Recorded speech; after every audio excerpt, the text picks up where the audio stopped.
آج کل چونکہ خبر کے جو ذرائع ہیں وہ بہت سارے ہو گئے ہوئے ہیں. یہ ہمارا الیکٹرانک میڈیا ہے، ہمارا پرنٹ میڈیا ہے، آج کل سوشل میڈیا بھی آ گیا. اسی طرح جو ہے وہ ہماری باہمی بالمشافہ ملاقاتیں ہیں. تو آج کل ایک بات ایک سیکنڈ کے اندر جو ہے وہ پوری دنیا میں پھیلا دی جاتی ہے اور پھر اس پر یقین بھی کر لیا جاتا ہے اور عجیب صورتحال جو ہے وہ پیدا ہو جاتی ہے. اور پھر چونکہ عمومی طور پہ اسلام کو نقصان پہنچانے والے جو لوگ ہیں وہ کچھ خبروں کو گھڑتے ہیں اور پھر ان کو پھیلاتے ہیں اور اس سے ان کے کچھ مقاصد ہوتے ہیں جو وہ حاصل کرتے ہیں.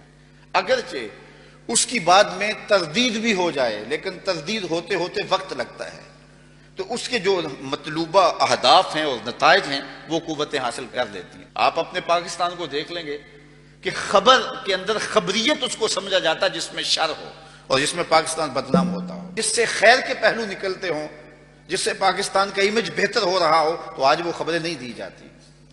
تو یہ ایک سوچ بنا دی گئی ہے کہ خبر وہ دو جس میں جو ہے وہ سنسنی خیز مواد موجود ہو.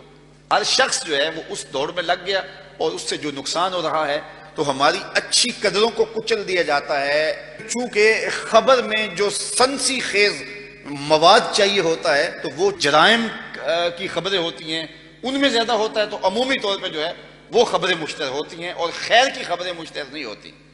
تو جو اسلامی میڈیا کا اصول مرتب کیا گیا دیا گیا وہ ہے خبر کی تصدیق. جو کوئی کہے اس کی بات مان نہ لی جائے بلکہ ارشاد فرمایا کہ اس کی تحقیق کر لی جائے. پھر ہر خبر اس قابل نہیں ہوتی جس کو آگے منتقل کر دیا جائے. کچھ خبریں ہیں کہ اگر تمہیں یقین بھی ہو تو حکم دیا گیا ہے کہ تم جو ہے وہ اس کو آگے منتقل نہ کرو کیونکہ اس سے معاشرے میں بگاڑ پیدا ہوگا. کچھ چیزیں ہیں ان کو مخفی رکھنے کا حکم دیا گیا ہے اور کچھ چیزیں ہیں ان کو صرف عدالت تک لانے کا حکم دیا گیا ہے اور کچھ چیزیں ہیں جن کو عوام میں نشر کرنے کا حکم دیا گیا ہے. اور جب کوئی معاشرہ اس تقسیم کو نہیں سمجھتا تو وہ معاشرہ بطور معاشرت بربادی کی طرف چلا جاتا ہے. آج ہمارا معاشرہ عجیب تذبذب کا اور عجیب تفریق کا اور عجیب انتشار کا شکار ان وجوہات کی بنیاد پر. تو قرآن نے یہ اصول اصلاح معاشرہ کا دیا کہ اے ایمان والو جب تمہارے پاس کوئی فاسق خبر لے کر آئے فتبینوا تو اس کو خوب جانچ پرکھ لو. Mm-hmm.